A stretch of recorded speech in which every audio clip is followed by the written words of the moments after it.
எல்லாருக்கும் வணக்கங்க. இன்னைக்கு அனிதா குப்புசாமி யூடியூப் சேனல்ல உங்களை எல்லாம் சந்திக்கிறதுல ரொம்ப மகிழ்ச்சி.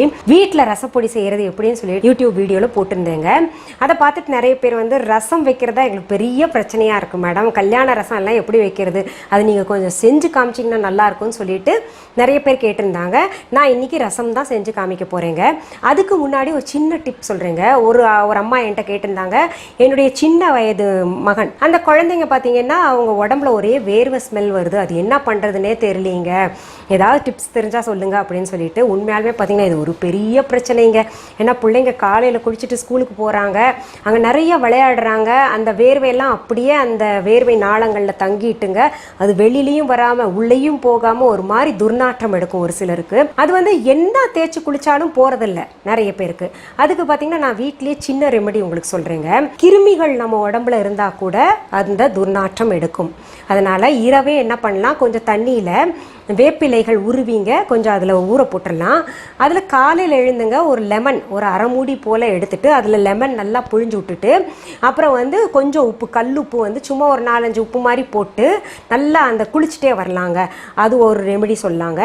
இன்னொன்று பார்த்தீங்கன்னா உங்களுக்கு லெமன் ஜூஸ் நிறையா கொடுங்க. லெமன் ஜூஸ் கொடுக்கறனால பார்த்தீங்கன்னா உங்களுக்கு எல்லாருக்குமே தெரியும், மஞ்சளும் லெமன் ஜூஸும் பார்த்தீங்கன்னா கிருமி நாசினி இல்லைங்களா.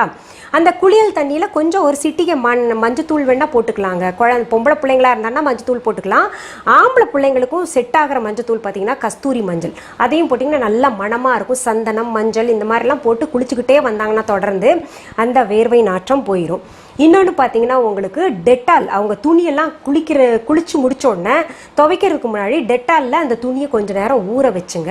அப்புறம் துவைச்சா அந்த நாளடைவில் அது போயிருங்க. டெட்டால் போட்டு குளியல் கூட எடுக்கலாம். நாளடைவில் அந்த வேர்வை ஸ்மெல் போயிடும். இது ஒரு பெரிய பிரச்சனையே கிடையாது. அதனால் குழந்தைங்களே எதுவுமே சொல்லாதீங்க, பாவம் அவங்க சொல்லவும் முடியாமல் ரொம்ப கஷ்டப்படுவாங்க பிள்ளைங்கள்லாம் இல்லையா. ஒன்றும் சொல்ல வேண்டாம், அதெல்லாம் போயிடும், சரியாயிரும். சரி, இப்போ ரசம் எப்படி வைக்கலான்னு பார்க்கலாமா. முதல்ல ரசம் வைக்கிறதுக்கு தேவையான பொருட்கள் என்னென்னு பார்த்துடலாங்க.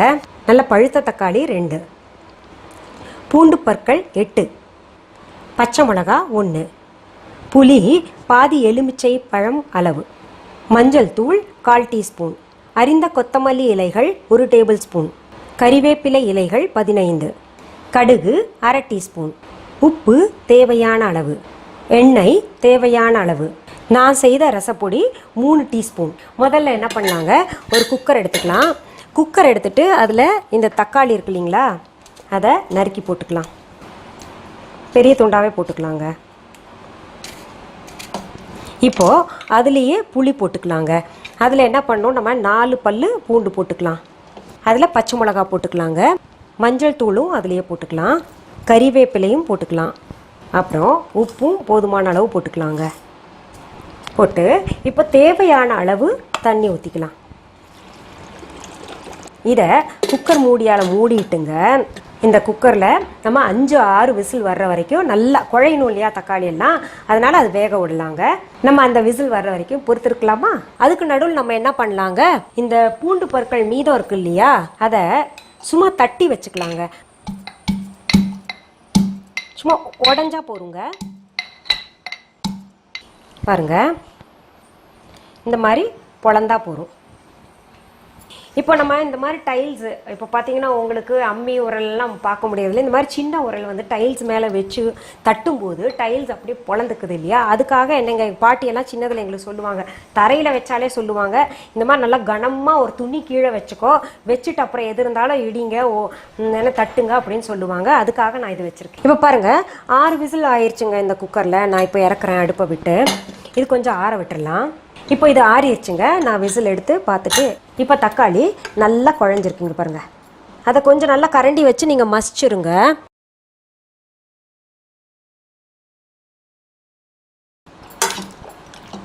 இப்போ நீங்கள் நினைப்பீங்க புளி அதுலேயே இருக்கே, புளியை வந்து தனியாக எடுத்துடலாமேன்னு.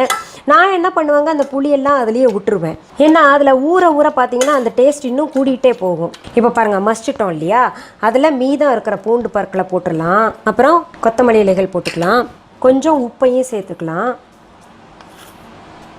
ரசம் தூள் வந்து 3 டீஸ்பூன் போடணும்னு சொல்லியிருந்தேன்ல, பாருங்கள். நம்ம வேணுங்கிற அளவு தண்ணி ஊற்றிக்கலாம். ரசம் நல்லா தண்ணியாக இருக்கணும்ல. சொன்ன அளவில் நீங்கள் ரசம் வச்சிங்கன்னா 6-7 பேர் சாப்பிட்லாம். இங்கே பாருங்கள், கட்டி பிடிக்காமல் எல்லாத்தையும் நல்லா கலந்துட்டேன். இப்போ நான் அடுப்பில் இதை வச்சுங்க திரும்ப கொதிக்க விடுறேன். இப்போ இதில் தக்காளி புளியெல்லாம் இப்படியே இருக்குது மேடம், எப்படி இது சாப்பிட்றது, பிள்ளைங்கள்லாம் ஒதுக்குவாங்களே அப்படின்னு நீங்கள் நினச்சிங்கன்னா என்ன பண்ணுங்கள், அதை கொஞ்சம் மேலாக மட்டும் எடுங்க. நீங்கள் எல்லாத்தையும் ஒட்டு மொத்தமாக எடுக்காதீங்க, சுவை குறைஞ்சி போயிடும். அது என்ன, அதில் இருக்கிற மசாலாலாம் ஊற தான் ரொம்ப டேஸ்ட்டாக இருக்கும். அது கொதிக்கிட்டோங்க. அதுக்கு நடுவில் நம்ம என்ன பண்ணலாம், தாளிச்சு விட்டுலாம். சும்மா 1 டீஸ்பூன் அளவு எண்ணெய் போட்டுக்கலாங்க. இந்த ரசத்தை நீங்கள் செஞ்சு பாருங்கள். இந்த பொடி வந்து ரொம்ப சுவையாக இருக்கும். இப்போது நிறைய பெண்கள் பார்த்தீங்கன்னா நமக்கு வருமானத்திற்கு வழி தெரியல, என்ன பண்ணலாம் அப்படின்ற ஒரு சிந்தனையில் இருப்பாங்க. நான் சொல்கிற பொடிகளெல்லாம் கொஞ்சம் கூர்ந்து கவனிச்சுட்டு வாங்க. நீங்கள் சிறு தொழில் போல் நீங்கள் இது வந்து ஆரம்பிக்கலாங்க. ரொம்ப நல்லா போகும் உங்களுக்கு. ரொம்ப நீங்கள் செஞ்ச பின்னாடி உங்களுக்கு அந்த ஐடியா வரும். இன்னும் போக நிறைய விஷயங்கள் நான் சொல்லி தருவேன். அந்த மாதிரி பெண்கள், அதாவது கணவனால் கைவிடப்பட்ட பெண்கள், இல்லைன்னா பார்த்தீங்கன்னா இந்த இளம் வயதிலேயே பார்த்தீங்கன்னா நிறைய பேர் கணவனை இழந்திருப்பாங்க. அந்த மாதிரி இருக்கக்கூடிய பெண்கள்லாம் இந்த மாதிரி சிறு தொழில் இதை வச்சு செய்யலாங்க. நல்லா உங்களுக்கு வருமானம், போதிய வருமானம் கட்டாயம் வரும். இப்போ பாருங்கள், எண்ணெய் சூடாயிருச்சு. அதில் நான் வந்து கடுகு போடுறேன்.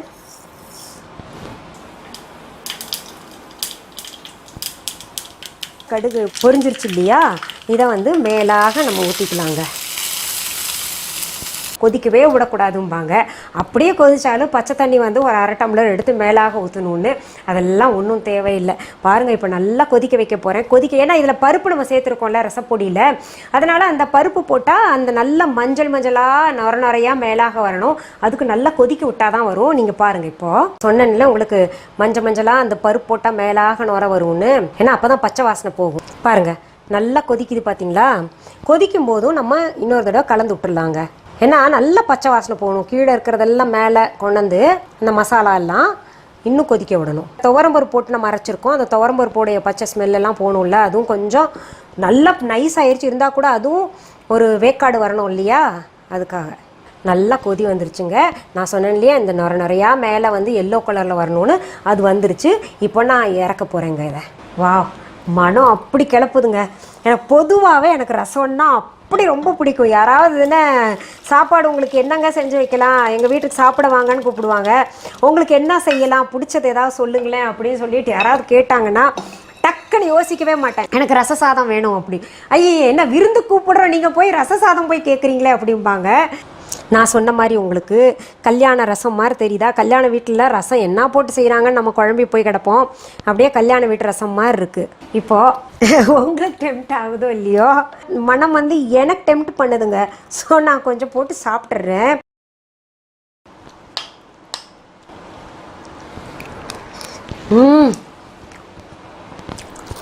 உண்மையிலுமே அவ்வளோ ஒரு பிரமாதமாக இருக்குது.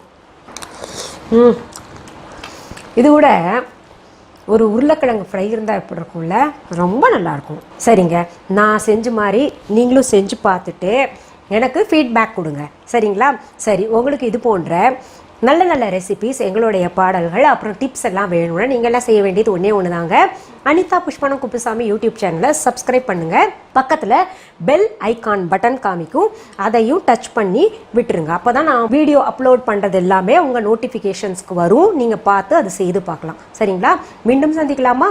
நன்றி, வணக்கம். அன்பான வாடிக்கையாளர்களே, உங்கள் விஹா ஸ்டோரில் பூஜை பொருட்கள், சிலைகள், ராசிக்கற்கள், வாஸ்து பொருட்கள், விதைகள், பாரம்பரிய அரிசி வகைகள், சிறுதானியங்கள், ஆர்கானிக் பொருட்கள், மூலிகை எண்ணெய், மளிகை பொருட்கள், மரச்செக்கு எண்ணெய், மரப்பொருட்கள், வெள்ளி ஆபரணங்கள், கிஃப்ட் ஆர்டிகல்ஸ், காட்டன் மற்றும் பட்டு புடவைகள், காட்டன் சுடிதார்கள், பட்டு பாவாடை, குழந்தைகளுக்கான விளையாட்டு பொருட்கள், ஹை குவாலிட்டி இமிடேஷன் நகைகள், வீட்டு உபயோக பொருட்கள், ஜூட் பேக்ஸ், ஹேண்ட்மேட் சோப்ஸ், அழகு சாதன பொருட்கள், சிறுதானிய பிஸ்கெட்டுகள், ஹோம் அப்ளையன்சஸ், இன்னும் பற்பல பொருட்கள் விற்பனைக்குள்ளது.